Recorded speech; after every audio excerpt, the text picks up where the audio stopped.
Welcome to the deep dive. We skip the surface level and get right to the core insights. Exactly. Today, we're looking at something a bit different. Not stocks, not bonds, but assets you can actually wear on your wrist. Right. We're talking about Rolex watches. But not just as fancy timepieces. We're exploring them as, well, portable bank accounts, essentially. Mm. Our mission today is understanding which Rolex models work best if you need to raise capital quickly. We looked at, sources from top luxury pawn shops here in the UK. The question was simple.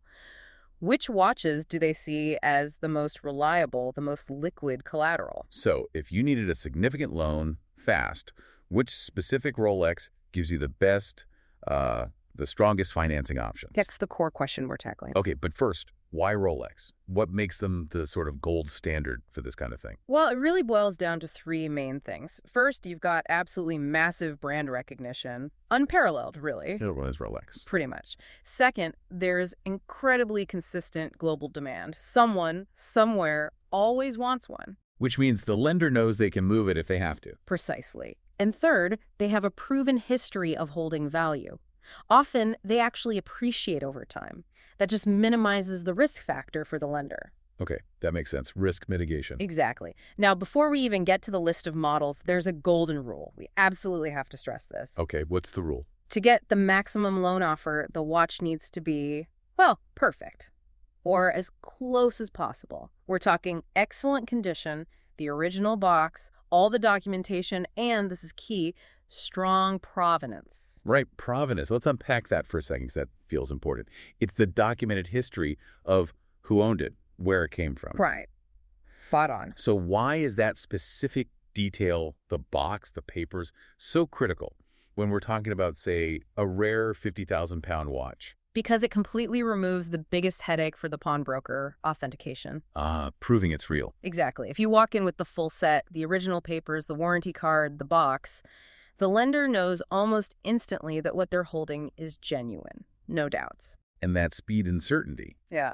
that translates directly into a better deal for the borrower. Absolutely. A higher loan-to-value ratio, you get more money against the value of your watch because the risk for them is significantly lower. Got it. That makes perfect sense.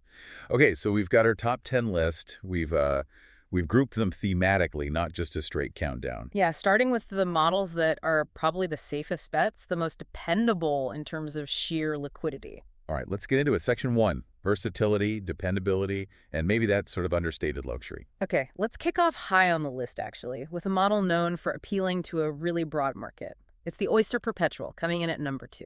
Number 2. Wow, that's interesting. It's not the big flashy chronograph most people might guess. Yeah. Why does this often more subtle model rank so highly? It's all about reliability, and it's almost timeless design. It resists changing fashions, It's a foundational Rolex, really. The essence of Rolex. Kind of, yeah. References like the, say, 124-300 or the 104 Porna 300, a standard one might only fetch between maybe 5,000 pounds and 6,700 pounds. Which sounds modest compared to some we'll discuss. It is, but the key is they are always in demand.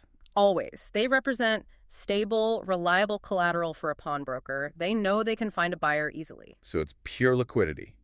Easy in, easy out for the lender if needed. And you see them everywhere, worn by, like, Roger Federer, Rihanna. Yeah, that modern relevance definitely helps. It confirms it's still desirable, keeps the market active. Okay, number 2, the Oyster Perpetual. Makes sense. What's next in this group? Next up, let's look at a real cornerstone of the Rolex lineup, the Datejust. It's number 6 on our list. The Datejust. Okay, another classic. Extremely popular, very versatile. Exactly. That enduring popularity makes it a superb, very dependable asset for loans. So standard models, maybe a 112-6200 or an older vintage 1601 perhaps. What sort of appraisal value are we talking there? Typically, you're looking in the range of 6,000 pounds to maybe 13,000 pounds for those common references in good shape. Right. Now, here's the practical question. We're throwing these values around, 10,000 pounds, 13,000 pounds. If I actually take, I'd say, 10,000-pound Datejust to a luxury pawn shop, what percentage of that value can I realistically expect to walk away with as a loan? That's a really important question.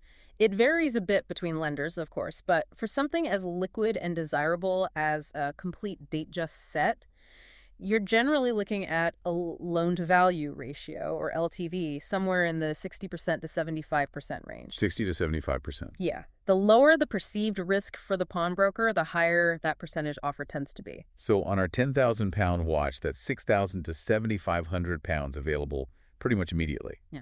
Okay, that's why dependability translates directly to cash. Precisely. And if your date just has a little something extra, a collector's detail, that percentage, or certainly the underlying valuation, can nudge upwards. Like what sort of detail? Pawnbrokers, especially knowledgeable ones, really like date just with what's called a Buckley dial. A Buckley dial. Okay, tell me more. It's a specific style found on some references from the 1970s and 80s. Instead of applied markers, it has these distinctive painted Roman numerals.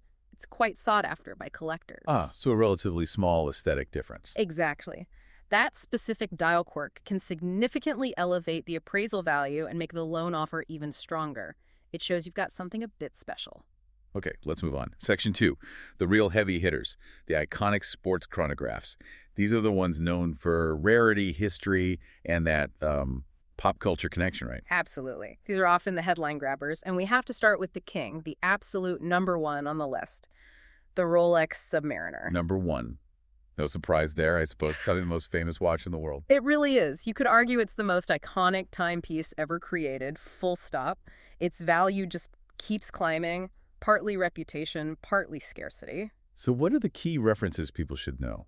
Well, the modern date models like the 126610LN, the standard black one, or the green bezel Kermit reference, those typically command around 11,000 to 14,000 pounds on the secondary market right now. And those nicknames, Kermit, they actually help, don't they? Big Makes them instantly recognizable. They really do. And if you happen to own one of the models that generates real market buzz, like the discontinued green dial Hulk, or maybe an older vintage red sub. Ah, yes, the red Submariner. Those values jump significantly. You're easily looking at the 16,000 pound to 22,000 pound range, sometimes more. And that constant public visibility, seeing people like David Beckham wearing one, that must help keep the lending rates competitive. Definitely. It reinforces the desirability, reassures the lender about market depth. But then you get into the really rare stuff. The grails. The shoe grails, exactly. If we're talking about a vintage James Bond Submariner, the reference 6538 in great condition, or one of the super rare comics dial Submariner. The ones made for the professional diving company.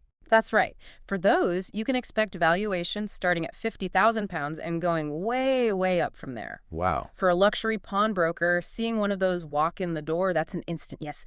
They know collectors are lining up for pieces like that. It's guaranteed collateral. Okay, sticking with the icons. Next up, the traveler's choice. The GMT Master and GMT Master 2. It ranks number 4. Yeah, the GMT always brings in brisk business. Yeah. It has such a cool, vibrant history linked to Pan Am pilots and transatlantic flight back in the day. And instantly recognizable with those two-tone pedals. Yeah. Everyone knows the nicknames. Absolutely. The blue and red Pepsi, the blue and black Batman or Batgirl, the brown and black root beer. So for standard versions of these, maybe a well-kept 16710 or a modern 126710's BLRO Pepsi, Right. what's the typical value range? For good examples with box and papers, you're consistently looking at values between 15,000 and 20,000. 15 to 20 grand, solid. Very solid. And again, the prestige factor helps. You see them on guys like Tom Hardy, Orlando Bloom, Mark Wahlberg. That visibility just adds another layer of market security for the lender. All right, final one in this iconic sports group, the one that's forever linked with screen legends and motorsport, the Rolex Daytona, number 5 on our list. Ah, the Daytona.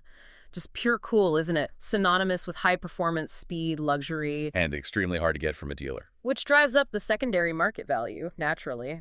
Modern steel references like the ceramic bezel 116500LN are incredibly liquid assets. Appraisals often exceed 20,000 pounds. It's a guaranteed strong piece for collateral. But the history is where the Daytona gets really wild, financially speaking, especially the vintage models. Oh, absolutely. If you look back at the reference 116520, the so-called Zenith Daytona, produced from about 1988 to 2000. Why Zenith? Because for that period, Rolex actually used a modified version of the legendary El Primero chronograph movement made by Zenith. It was a temporary thing before they developed their own in-house movement. So that specific limited production run using an outside movement, that makes it valuable. Hugely valuable. If you have a good 16520, especially an early one, you're potentially looking at values between 20,000 and 40,000 pounds. Wow. But it's not even the peak, is it? Not even close. The absolute pinnacle, the ultimate Daytona Grail for most collectors, is the vintage reference 6263, specifically the one with the Paul Newman dial. The Paul Newman Daytona. Legendary. It is, and for the best examples, pristine dial, full provenance, original everything, the valuation is just extraordinary. It often hits 150,000 pounds, and the truly exceptional pieces can climb towards 400,000 pounds or even more in some cases. $250,000, nearly £500,000 for a watch. Yep. Incredible. Okay, we've hit the big icons. Let's pivot now to section 3, the specialized tool watches. These are pieces engineered for specific, often demanding professions or environments. And their robust engineering translates to a robust secondary market value, I assume. That's exactly right. Let's start with the Explorer and the Explorer 2, together ranking at number 7. The Explorer. Tied to adventure, mountaineering. Right. The history is a direct factor in its value. The classic vintage Explorer 4, reference 1016, the one associated with the early Everest expeditions. That story adds tangible value. It really does. That connection to human achievement, exploration, it mitigates the financial risk somehow.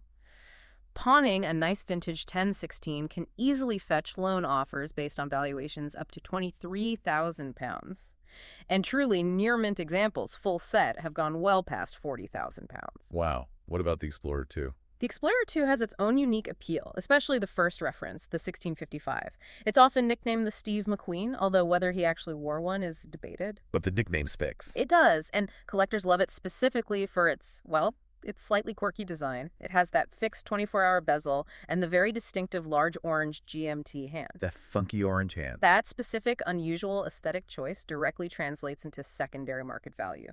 A well-documented 1655 can reach prices up to £40,000, all because of that quirky hand and bezel design. Okay, moving from mountains to the deep sea. The watch built for extreme saturation diving. The Rolex Sea Dweller, coming in at number 9. Yes, the Sea Dweller. Rolex developed this for commercial divers working at great depths. It pioneered the helium escape valve, that little valve on the side of the case. Essential tech for saturation divers, wasn't it? Absolutely. Prevents the watch crystal popping off during decompression. Now, modern references like the 120-6600 or older 16600, they frequently value around £12,000 or so in the UK market. Still very solid. But like the Submariner, I guess the real value is in the vintage models. That's where the big money is, yes.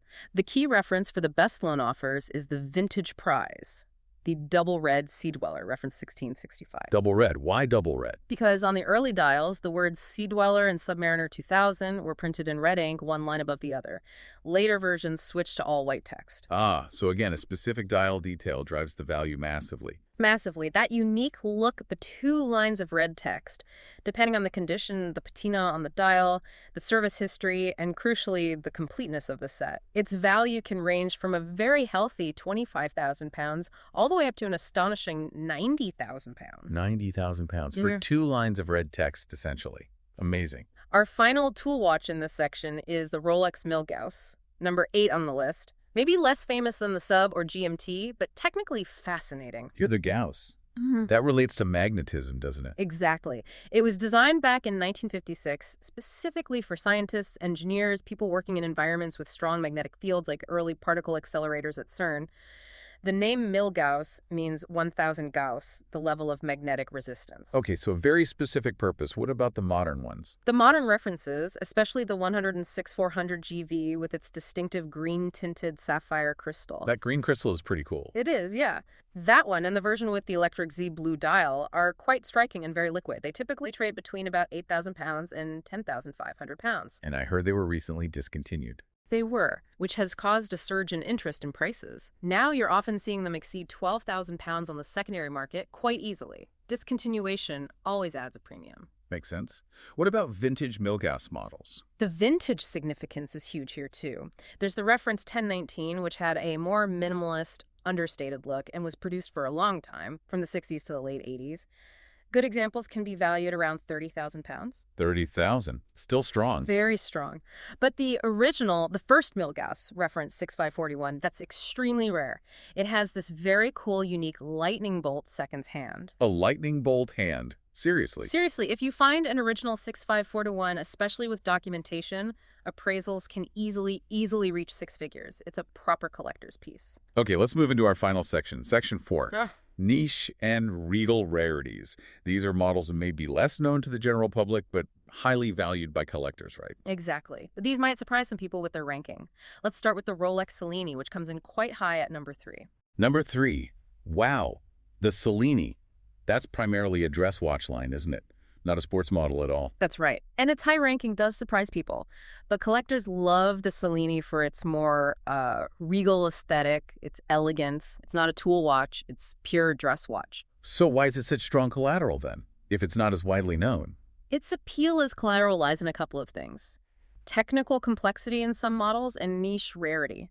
They often produce Cellini models in smaller numbers than, say, date justs. So we're talking about the more complicated references, like the 50535 moon phase, perhaps, or maybe diamond set versions like the 5609 RBR. Exactly those kinds of pieces. Models with complications like a moon phase or precious metal cases, intricate dials, they are typically valued around 10,000 pounds or more in good condition. And because they're rarer and clearly luxury items, They represent a strong, unique asset for a pawnbroker.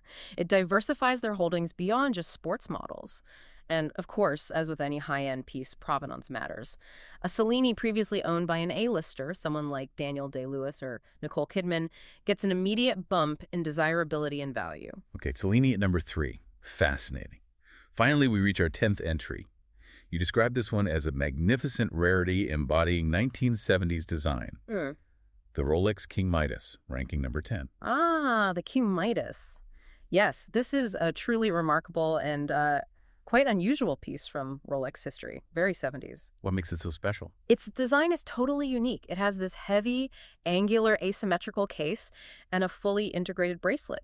Apparently, the design by the famous Gerald Genta was inspired by the lines of the Parthenon Temple in Athens. Inspired by the Parthenon. Wow.